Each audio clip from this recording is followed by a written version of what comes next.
What's up today, guys?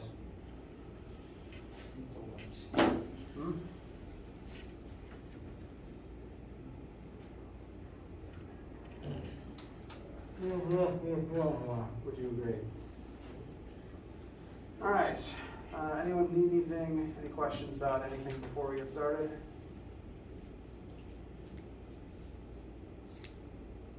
All right. Well, small couple reminders.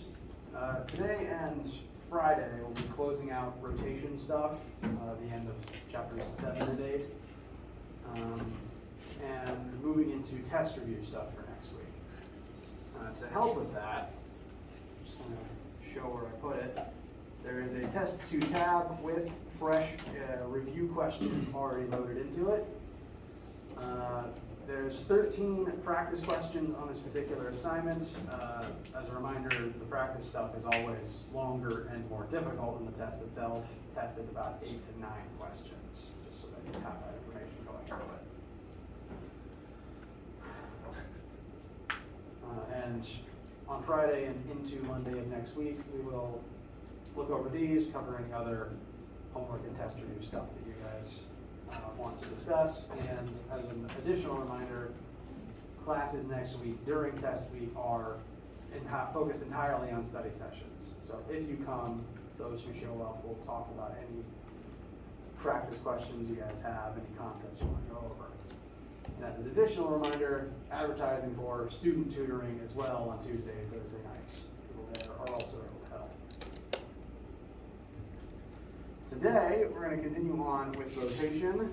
If you're following along the notes, this material would be in the Chapter 8 section, and I've updated the slides that are on Brightspace to go along with that.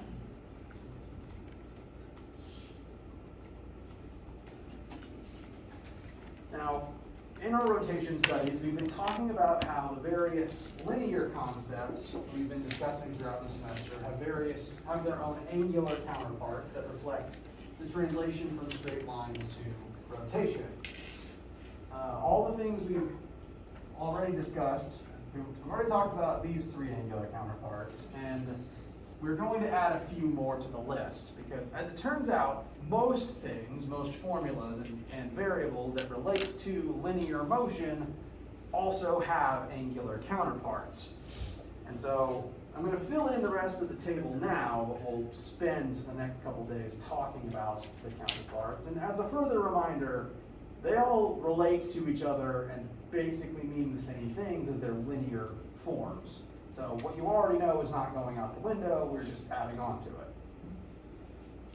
These various formulas on the board are the ones we've talked about for force, momentum, and kinetic energy. And so these concepts also have their own angular counterparts to add to the list.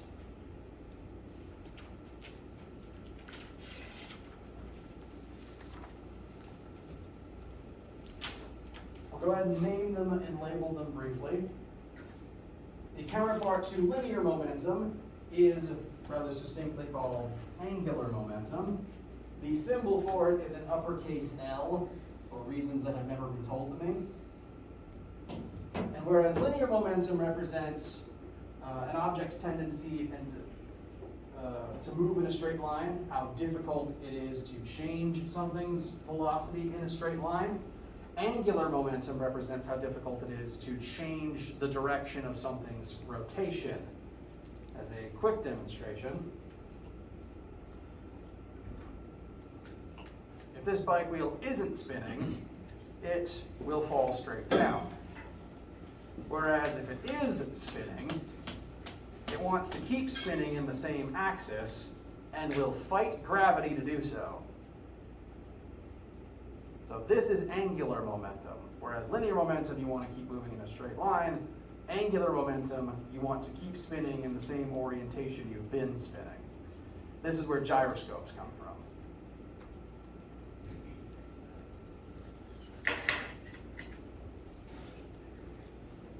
The angular counterpart to kinetic energy is also simply referred to as angular kinetic energy. The only difference in the variable notation is the addition of a theta subscript to the KE label. So out of all of the angular counterparts, this one requires the fewest notation and formula changes. Linear kinetic energy is how much energy is going into making something move in a straight line with a linear velocity, whereas angular kinetic energy is just how much kinetic energy is going into the spinning instead. I can make this object spin, and you can tell it's spinning, you can tell it has energy. But it's not moving in a straight line. It doesn't have a linear velocity, so the old KE formula can't tell you how much energy it has because the linear V here is 0. Hence where angular kinetic energy comes into it. There's a certain amount of energy that is only going into rotation. So that's what that will mean. The angular counterparts to force, this is one of the things we'll focus on in lab this week and in class today, is called torque. Linear force causes linear acceleration, therefore angular torque causes angular acceleration. This symbol here is a lowercase Greek letter tau. That letter is spelled T-A-U when romanized into English. And when I'm writing it by hand, I tend to overemphasize that the top of it is a little bit loopy. This is the version that is printed in Times New Roman font. It's basically a lowercase t, just a little fancier. So again, I overemphasize in my handwriting to make it clear which one's which.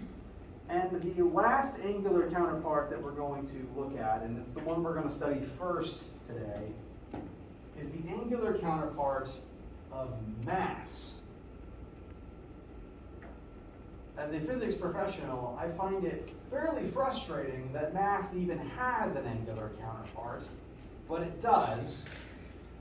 It's called moment of inertia, and its symbol is uppercase English I. You may have noticed in a few of these angular counterpart formulas, wherever there's an m linearly, there's an I in the angular version. So mass does have an angular counterpart, and I'd like to discuss why that is, because at least when I was learning it, I found it very weird that mass had an angular counterpart at all, because an object's mass should just be its normal mass. Mass isn't a vector, so changing from linear to angular shouldn't affect it much. And an object's mass does still affect how it rotates. But whereas linearly, an object's size and orientation doesn't actually affect most of these formulas, I could have, if I looked at the Newton's second law formula here, I could have two objects of the same mass that were radically different sizes and shapes, like say just a sphere made of molybdenum that was absurdly heavy, and also a giant styrofoam statue of an odd shape that would have the same mass, and therefore the same force would make them accelerate in the same way. Like, none of these formulas would care about their size or their shape as long as their masses were the same. Whereas for rotation, both their radius and the object's shape do actually start mattering.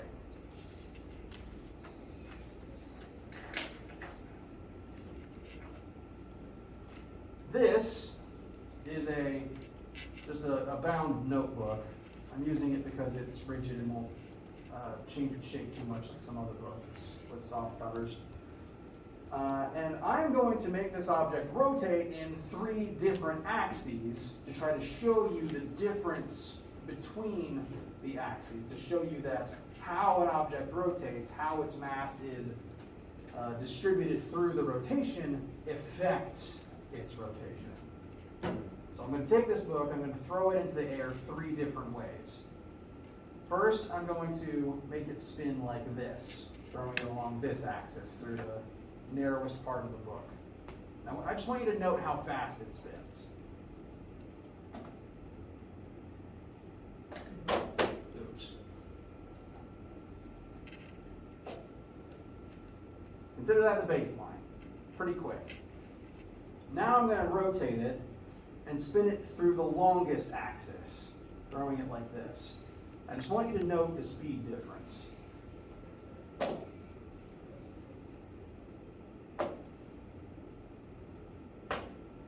Comparatively, faster or slower in terms of rotation? Slower. The book's mass didn't change, but the radius it was rotating through and the comparative axis orientation did change, and that one difference affected the object's rotation even though the mass remained unchanged. Furthermore, there's a third axis I can throw this thing through. This would kind of be like if you were just flipping your phone through the air. And I want you to pay close attention to this one because this one's the weirdest one of the 3.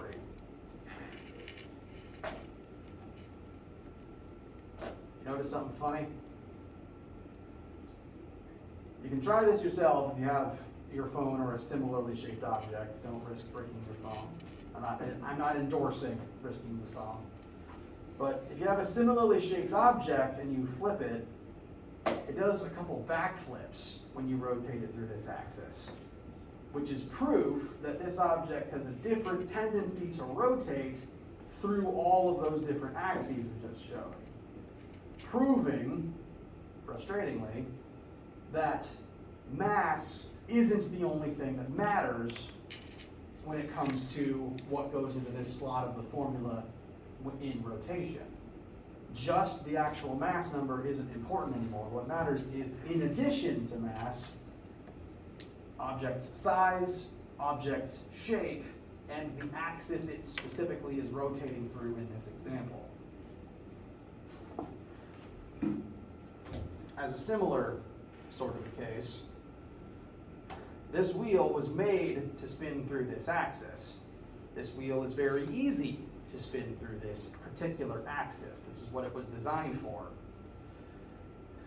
Since it is very easy to spin through that axis, we say that it has a very small moment of inertia. Moment of inertia is the angular counterpart to mass, and a large mass makes an object very hard to move. Therefore, a large moment of inertia makes an object hard to rotate. Meanwhile, a small moment of inertia makes things comparatively easier to rotate. So rotating the tire like this, it is a very small moment of inertia. It's designed for this, it's very easy. The moment of inertia starts increasing if I start rotating it wrong. You could spin a wheel like this. I don't recommend it. If you want to, you can come up and try it just to compare it to the normal way, and you will feel that this takes more force and generates a smaller angular speed. It is harder to make it spin like this. It's not what it was built for. So rotating it like this, through a different axis and orientation, it has a bigger moment of inertia even though its size and mass didn't change. And it gets even harder if I do it like this. Again, not recommended.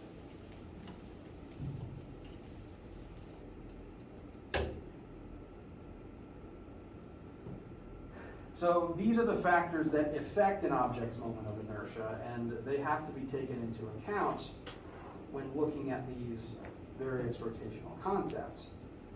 And since every different shape and mass orientation and rotational axis can have a different moment of inertia, even for the same object, we had to come up with lots of very subtly different formulas for moment of inertia for different shapes and different mass orientations and different axes of rotation. All the shapes currently on screen, some of them similar to each other, have different moments of inertia based on the subtle differences between them. all of them still depend on mass and radius. So every single formula on screen, if I know the image is blurry, frankly, even for me standing right up next to it, this actually improved version of this table is on the last page of your formula sheet. So I recommend following along with that one if you don't have the notes loaded in front of you. All of these formulas have mass in them. The object's mass does affect its rotation. They also have radius squared in them. So the size of the object affects how it spins. For example, if I took this bike tire and rolled it down the same hill as a much larger tire, even if they had the same mass, this one would still reach the bottom faster because a smaller radius means a smaller moment of inertia. Therefore, it's easier for this to roll than a bigger wheel is.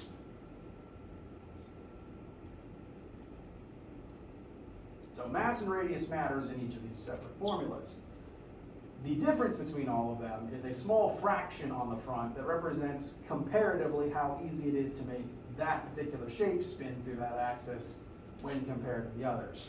And since there's technically infinitely many possibilities here, you don't have to memorize any of them. It's why this information is on the last page of your official class formula sheet. You have access to it. And whenever you would need to find the moment of inertia of an object, a question would tell you, treat this object as a solid cylinder, and you could look on your sheet to see that the formula for a solid cylinder is 1/2 times its mass times its radius. Again, zero memorization. You have the sheet, just load it up, and it will tell you what formula you need for any given object. And the question will always either tell you what the object is, or it will give you the information needed to find moment of inertia through one of the other formulas. You'll never have to memorize any of these. Where'd my water go?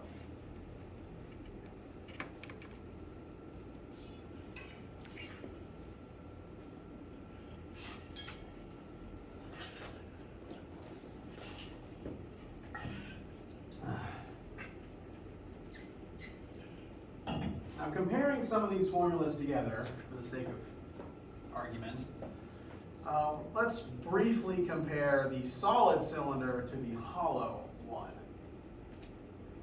If we had two cylinders that were the same radius and also the same mass, it's kind of hard to have a hollow cylinder with the same mass as a solid one, but it is possible.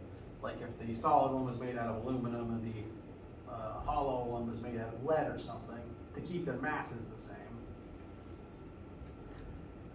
The formulas are mostly identical. We've still got m times r squared, but the hollow one's formula doesn't have a fraction on the front, whereas the solid one's does.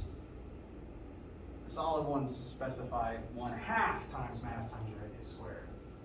This means that these two objects, same basic shape, same mass, same radius, this one would be easier to make roll because it would end up having a smaller moment of inertia. Like again, how a smaller mass makes an object easier to push around.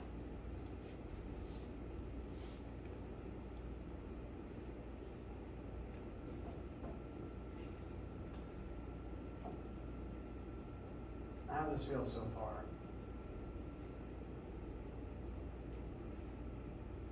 I will say, out of all the rotational stuff, moment of inertia is my least favorite.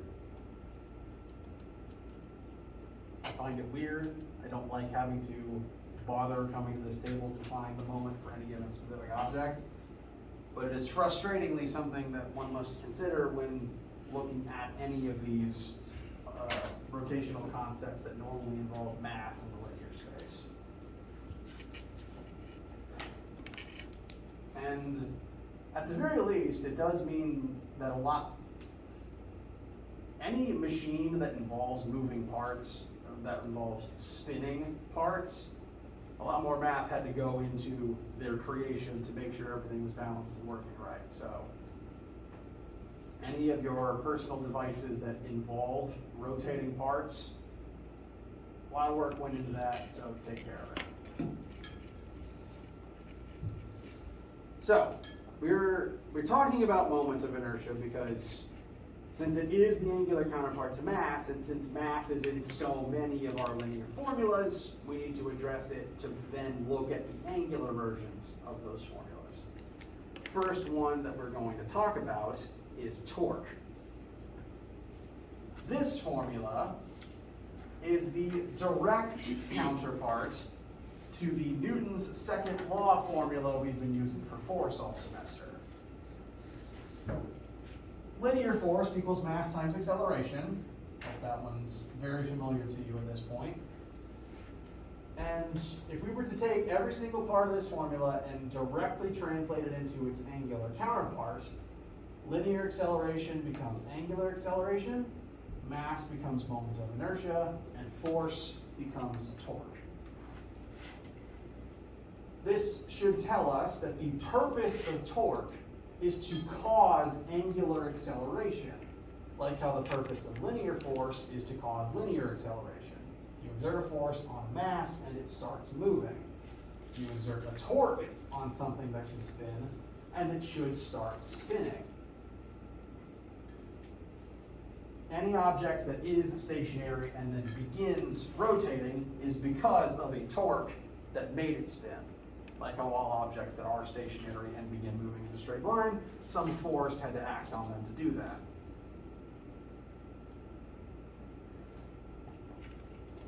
But there's a second formula for torque that is equally important to understanding what torque is, and that is this one. This formula is the translation between torque and linear force. Like how we have this collection of formulas here that translates linear motion into their angular counterparts. What this formula tells us is, if you exert a linear force on an object, and that force is applied some distance away, a radius away, from an axis of rotation, that will create torque. And that torque will go on to cause angular acceleration in that object.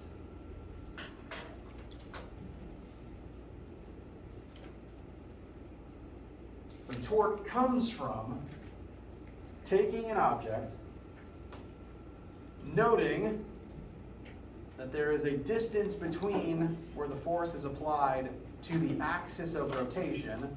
So this handlebar here goes through the wheel's rotation axis. And I'm going to apply a force some radius away from that location. And it spins.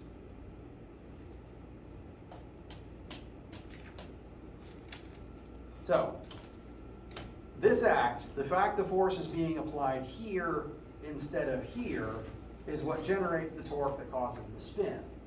If I just apply force on the handlebar itself, then the radius from where that force is applied to the axis of rotation is 0. I'm applying the force on the axis of rotation. And that means that I don't actually create any torque, so the object doesn't spin. I'm just exerting linear force on a mass, and so it accelerates and moves linearly. If I want it to spin, the force has to be applied any radius away from that center. This is true anytime any object needs to start rotating.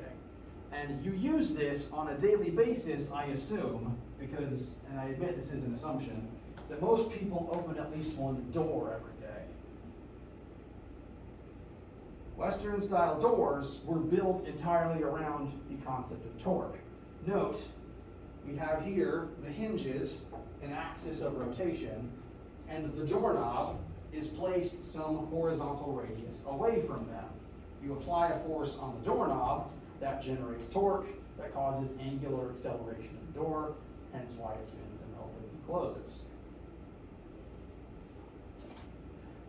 It's not just doors though. This pops up everywhere. Humans have been using torque since literally the dawn of time because, again, wheels use it but so too does about every human tool ever invented. As an example, wrenches. The entire point of a wrench is apply force, make bolt spin. So, the wrench itself is basically a pry bar, a lever arm. This one is 1 meter long. The end of the handle is 1 meter from where the force is applied to the bolt. If we apply a 12 Newton force perpendicularly into the handle, we will generate torque, and that will make the bolt rotate. Specifically, how much torque would we create in this case?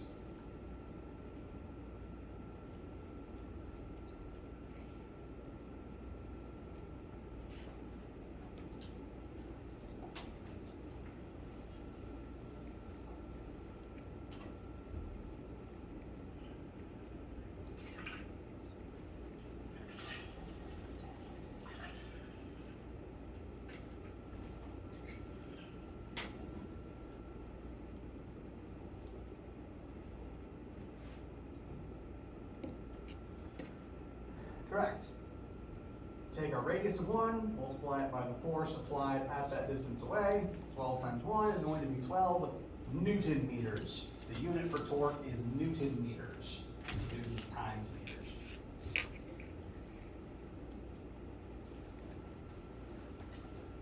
Now, if you were to just eschew using a wrench altogether and just take your bare hands to try to tighten or loosen this bolt, then that force would be applied at a very small radius. That radius would just be the radius of the bolt added with the depth of the thickness of your own fingers.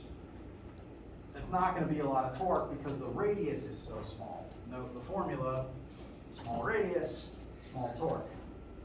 But using the wrench, you have a much longer radius. And even then, if you had a longer wrench, you'd get even more torque.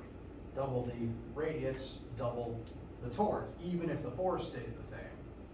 So the longer the lever arm, the more torque you get out of it, even if you're not using any more force on it. So if a bolt or a screw is ever giving you any trouble, just get a longer wrench or screwdriver and some WD-40. Pretty much all human tools utilize this principle. Screwdrivers do as well, along with crowbars, baseball bats, golf clubs, tennis rackets, anything that is a lever arm that you apply force at one end of. This tends to be why sports uses equipment like that rather than just punching the baseball out of the air, because you get more torque using the bat than you would get force out of your bare knuckles. I took Taekwondo as a kid, and so when I had to play volleyball in gym class, I always had a very strong instinct to just punch the ball as it was approaching my face, which does not work as well as the actual proper volleyball technique, which is a force applied at a radius.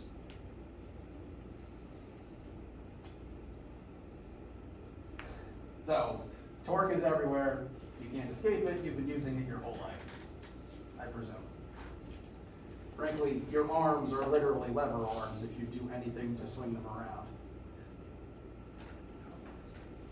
It's also usually why kicking things is more effective than punching them, because for most people, your legs are longer than your arms are. That's at least one reason. Now, this formula does have a caveat, and it's that perpendicular sign attached to either the force or the radius. It doesn't really matter which one you write it on. What that perpendicular sign indicates is that to get the maximum amount of torque out of a force, the force has to be perpendicular to the length of the radius. As an example, if I approach this door, and rather than sensibly using the doorknob, I grab the door and pull outward on it, will I accomplish anything? No, because this outward force is parallel to the length of the door. I'm not making any torque here. It'd be the same if I pushed into the hinges as well.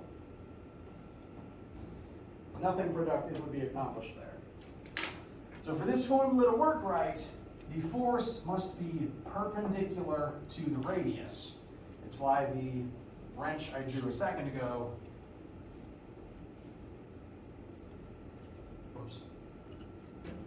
specifically indicated them perpendicularly to one another at 90 degrees. But you can't always get a perfect 90-degree angle. In this drawing here, someone, I assume because of their positioning or their grip on the tool, have to apply the force at a 50-degree angle instead of a 90-degree one. In this specific case, only a portion of the force is properly perpendicular to the radius, and one would need to use trig to figure out how much of that force is perpendicular.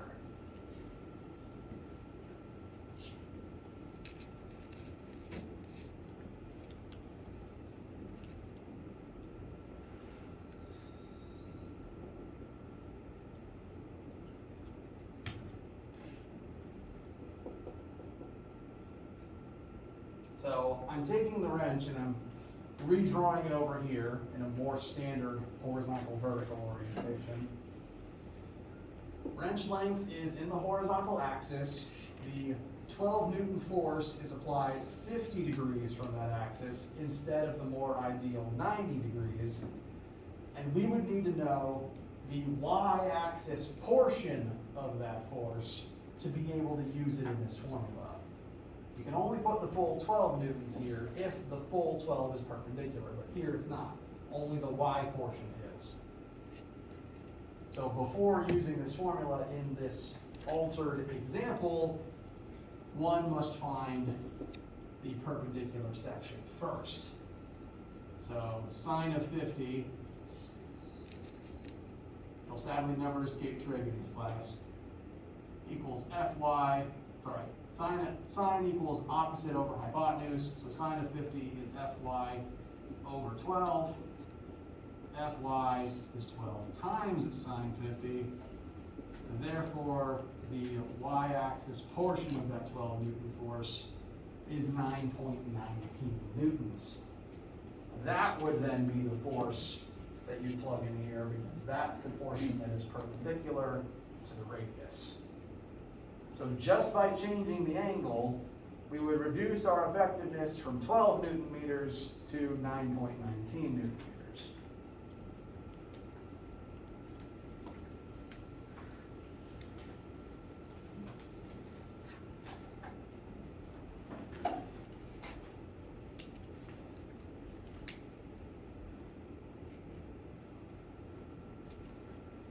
Questions so far?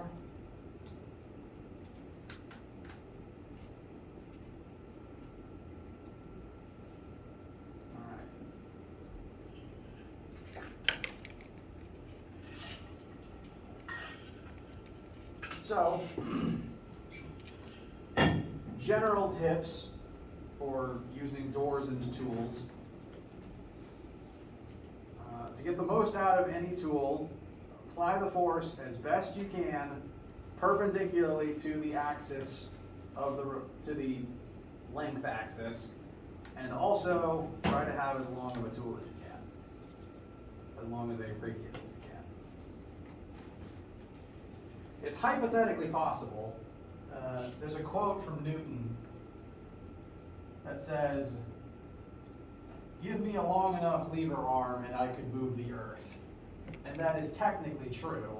If you had a long enough crowbar, you could use it to pry the earth out of place like you pry a manhole cover out of place. The crowbar would just have to be the size of the solar system. But you could do it with the long enough crowbar and about 1 Newton of force. But at that point, the crowbar will probably have more gravitational pull than the earth does. So who knows how effective that would be. So, last thing we're going to do today talked about torque. We're going to tie moment of inertia back into this to try to help wrap our heads around that as well. Again, torque is created by exerting a force at a radius from a pivot. That torque goes on to cause angular acceleration in an object based on its moment of inertia. So, as an example of that, yo-yos are one of Earth's oldest toys. Bless you. And physically speaking, one of the most simple.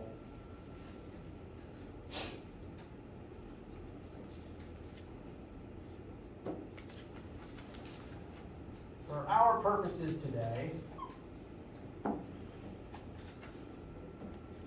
we're going to treat a yo-yo as a cylinder, a perfect solid cylinder, with a string wrapped around it. And when you hold the yo-yo by the string, that string will exert tension upwards on the yo-yo, but that tension is exerted a radius away from the yo-yo's center. Because again, if it's just a cylinder, like a soda can, you wrap the string around the outside of it, the tension would be applied not on its center, it would be applied at a distance away.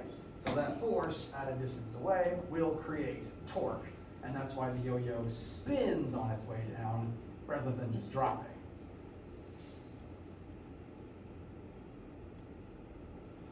So in this particular case, we have a yo-yo of mass 0.123 kilograms, and it is a solid disc of radius 5 centimeters. We're going to be holding it up, holding the string, with a tension of 2 newtons, and we need to figure out the rate at which the yo-yo will angularly accelerate as it begins falling. Or at least as we're pulling on it.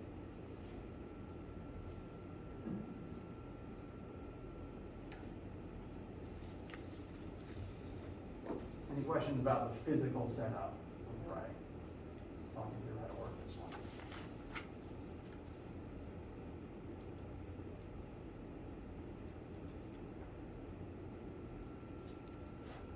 All right. So, because the tension in the string is exerted a distance away from the center of the yo-yo, this is going to create torque. So that's where the torque in the system comes from, is that tension applied at the radius of the yo-yo. That torque will then go on to cause an angular acceleration in the yo-yo based on its moment of inertia. We know these two pieces of information, and we've been tasked with finding alpha. So I'm going to recommend we take these two different torque equations and combine them. They're both equal to torque, so that means we can set R times F equal to I times alpha.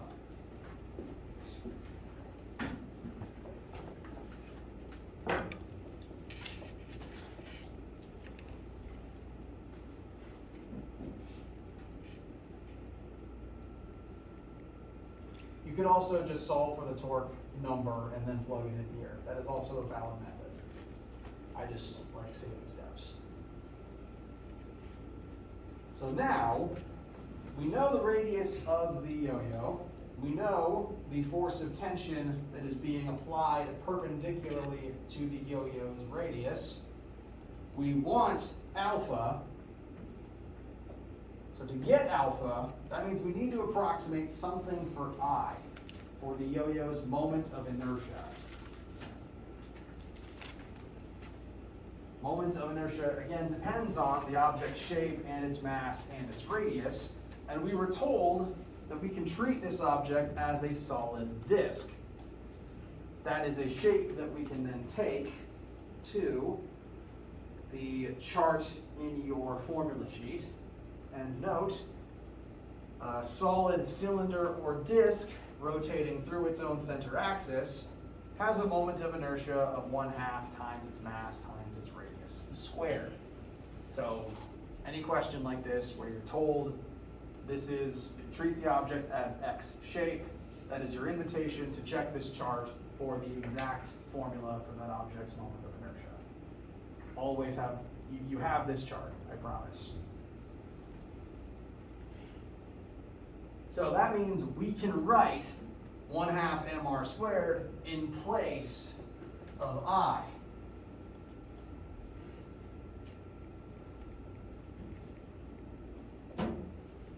And thankfully, we were already told the yo-yo's radius and its mass, leaving alpha as the last remaining unknown.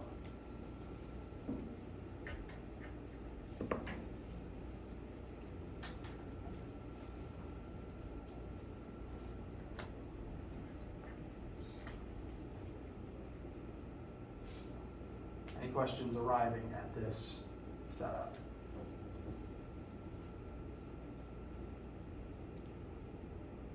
Just a small thing. What is the upside down T again?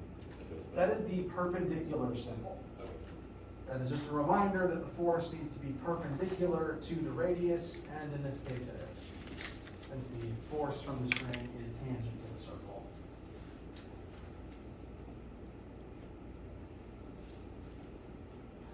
So, we can start plugging in all the things that we know. The radius of the yo-yo is listed as 5 centimeters, so I'm going to write 0.05 meters. The force causing this to happen is the tension in the string, that's 2 newtons. That's the left side done. On the right side, we've got our I, our moment of inertia, 1/2 times the yo-yo's mass, listed as 0.123 kilograms, times the yo-yo's radius squared. It's the same radius as the left side, but it's squared on the right. So it doesn't just cancel out. There's an extra R on the right side.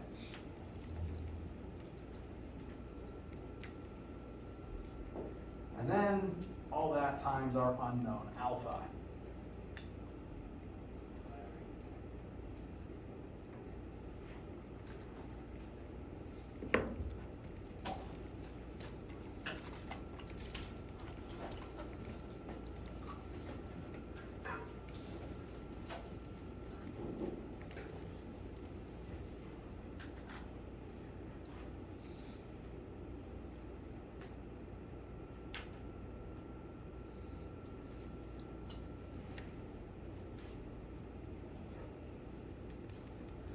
Any questions? And lastly, what alphas are you calculating?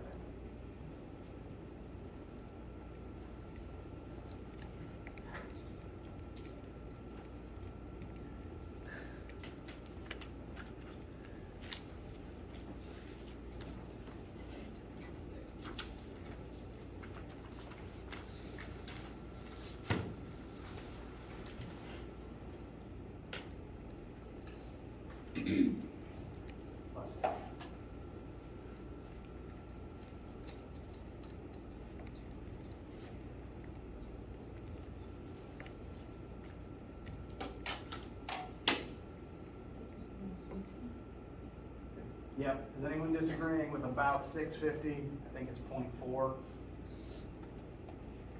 All right. Keep in mind, alpha, angular acceleration, is measured in radians per second squared, and that will end this particular example. How you guys feel?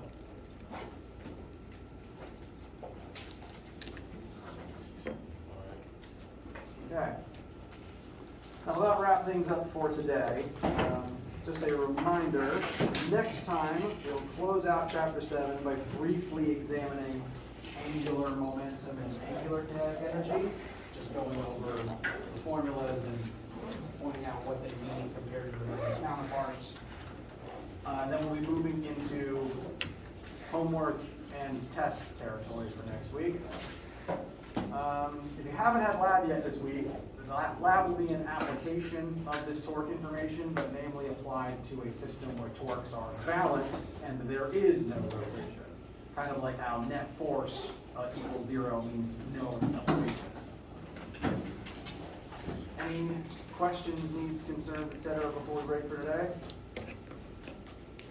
All right, you're working on the homework. Let me know what you need and have a wonderful day.